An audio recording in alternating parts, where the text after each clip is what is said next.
Bismillahirrahmanirrahim. Assalamualaikum warahmatullahi wabarakatuh.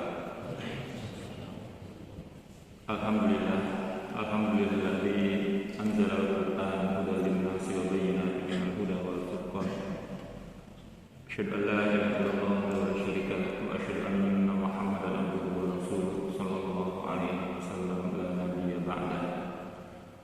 Allahumma shalli wa sallim ala nabiyil karim wa ala alihi wa sahbihi ajma'in. Qala Allah Ta'ala fil Qur'anil Karim, a'udzu billahi minasy syaithanir rajim. Bismillahirrahmanirrahim. Ya ayyuhalladzina amanu taqullaha wa qulu qawlan sadida. Shadaqallahu adzim.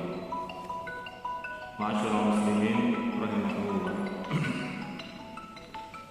Di dalam ayat ke-70 dari surat Al-Ahzab yang tadi saya bacakan, ada perintah dari Allah Subhanahu wa taala untuk kita bertakwa. Ya ayyuhalladzina amanu taqullah. Wahai orang-orang yang beriman, bertakwalah kalian kepada Allah. Lanjutan ayat itu mengatakan waqulu qawlan sadida, dan hendaklah kalian ucapkan perkataan yang sadid. Para ulama banyak yang bersepakat tentang pengertian sadid ini adalah ucapkan perkataan yang tepat, perkataan yang pas, perkataan yang memberikan efek yang positif. Ini yang kemudian dikenal dengan istilah kita sekarang dengan istilah diksi. Jadi salah satu ciri orang-orang yang bertakwa adalah dia bisa mengungkapkan diksi dengan tepat, bisa mengungkapkan kalimat-kalimat dengan tepat. Salah satu kecerdasan yang memang dimiliki oleh seseorang adalah kecerdasan sosial dia. Dia bisa memakai kata-kata ungkapan yang tepat, sehingga dengan ketepatan kata-kata tadi tidak memberikan dampak yang negatif pada orang yang mendengarnya. Kita tentu melihat dan mendengar bagaimana kasus-kasus yang terjadi di media sosial maupun di media elektronik saat ini, mulai dari kasus Arteria Dahlan, mulai dari kasus Edi Mulyadi yang kemudian diperkarakan ketika dia menyebut Kalimantan dengan istilah tempat jin buang anak dan seterusnya. Tentu saja saya tidak ingin mengutip atau membicarakan hal-hal seperti itu, tapi yang ingin saya sampaikan adalah bahwa pilihan diksi-diksi yang tepat ini sangat penting dalam kita berkomunikasi. Ini merupakan ukuran kecerdasan kita secara sosial. Allah SWT juga dalam beberapa ayat menyuruh kita memakai istilah-istilah yang tepat ketika mengungkapkan sesuatu hal. Bahkan itu di dalam banyak ayat kalau kita perhatikan. Salah satunya ketika Allah mengatakan ya ayyuhalladzina amanu la taqulu ra'ina wa qulu zurna. Wahai orang yang beriman, janganlah kamu mengatakan ra'ina, tapi katakanlah unzurna. Karena kata-kata ra'ina sangat rentan diplesetkan oleh orang-orang Yahudi. Maka Allah memilih kita diksi yang lain, yaitu diksi unzurna. Hadirin hamba Allah yang berbahagia, dalam banyak kasus pun Rasulullah SAW sangat pintar memilih kata-kata yang membuat efek yang sangat bagus pada yang mendengarnya. Ketika Rasulullah hijrah ke Taif, kemudian Rasulullah berkenalan dengan seorang budak bernama Adas, budak Nasrani bernama Adas. Kemudian singkat cerita bertanya-bertanya, kemudian Rasulullah bertanya, dari mana asal engkau? Disebutkan asalnya. Kemudian Rasulullah mengatakan, oh di situ tempat seorang nabi bernama Yunus bin Matta. Itu kata Rasulullah. Kata Adas, Anda kenal dengan Yunus bin Matta? Iya, saya kenal. Dia adalah seorang nabi dan saya pun seorang nabi. Perhatikan diksi yang dibangun oleh Rasulullah SAW. Dia memuliakan Yunus bin Matta terlebih dahulu, baru kemudian beliau perkenalkan dirinya sebagai seorang nabi. Dia adalah seorang nabi dan saya pun seorang nabi. Pilihan katanya tepat, pilihan katanya pas. Yang sejarah kemudian membuktikan Adas kemudian memeluk Islam, menjadi pengikut Rasulullah SAW. Hadirin hamba Allah yang berbahagia, pada dasarnya ada banyak hal-hal yang membuat kita bisa memilih-milih kata-kata yang tepat, Ada banyak variabel yang membuat kita harus memilih kata-kata yang tepat atau malah tidak mengatakan sama sekali. Yang pertama biasanya adalah karena kondisi, karena situasi yang tidak tepat untuk kita mengatakan yang sebenarnya, untuk kita mengatakan apa adanya. Sebagai contoh misalnya, seorang dokter ketika dia sedang menangani pasien yang sangat gawat, kondisinya kritis luar biasa, kemudian sang pasien bertanya kepada sang dokter, "Dok, bagaimana penyakit saya?" Sang dokter dihadapkan pada dua kondisi yang sulit. Satu sisi, dia tidak boleh berbohong. Di sisi lain, ada diksi yang dia ambil supaya jangan sampai kemudian apa yang dia katakan menimbulkan efek yang lebih parah. Ini yang saya maksud dengan bagaimana sebuah pilihan-pilihan kata, pilihan-pilihan kalimat yang memberikan dampak yang menenangkan untuk yang mendengarnya. Kalau belajar dari kasus Arteria Dahlan dan Edi Mulyadi tadi. Atau misalnya yang kedua, bagaimana pilihan kata itu dihadapkan pada sejauh mana akal seseorang itu mampu mencernanya.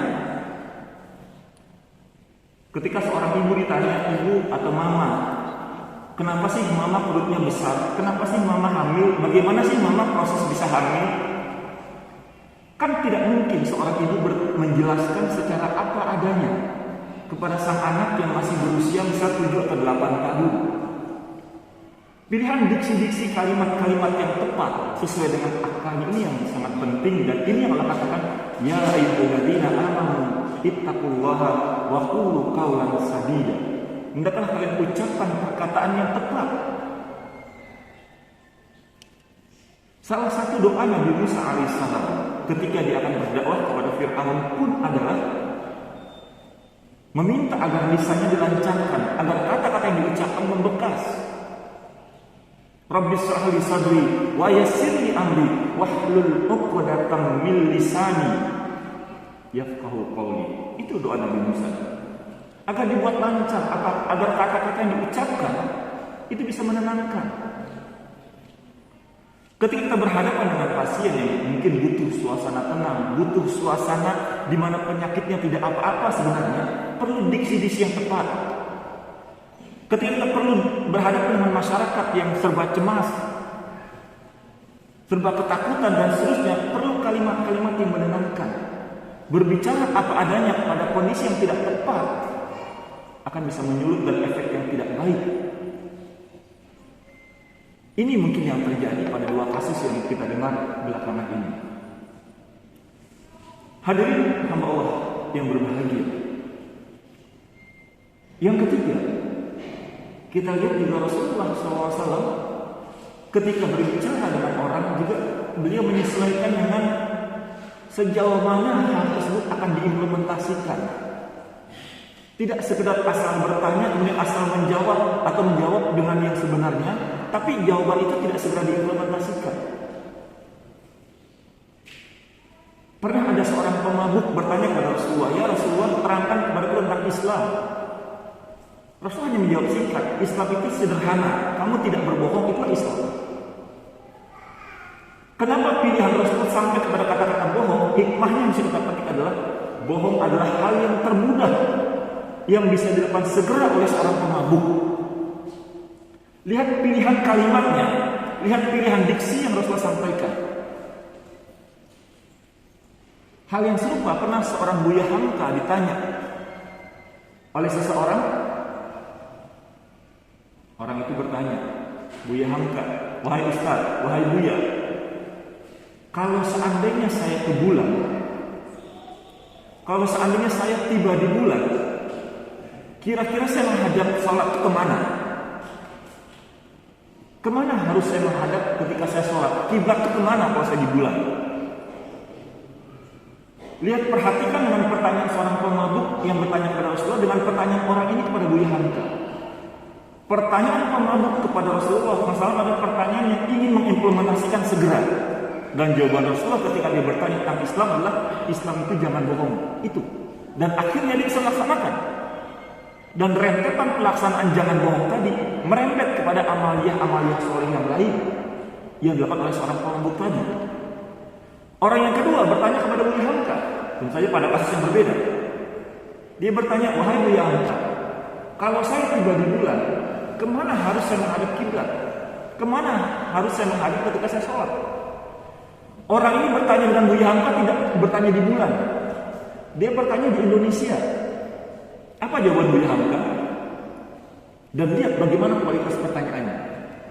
Pertanyaan orang ini bukan pertanyaan yang ingin diimplementasikan segera.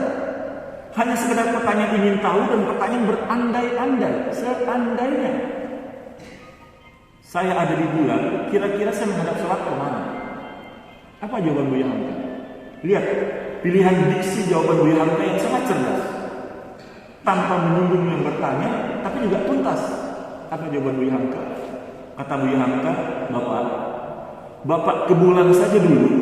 Nanti sudah Bapak tiba di bulan, saya kasih tahu jawabannya. Kemana Bapak harus menghadap ketika sholat?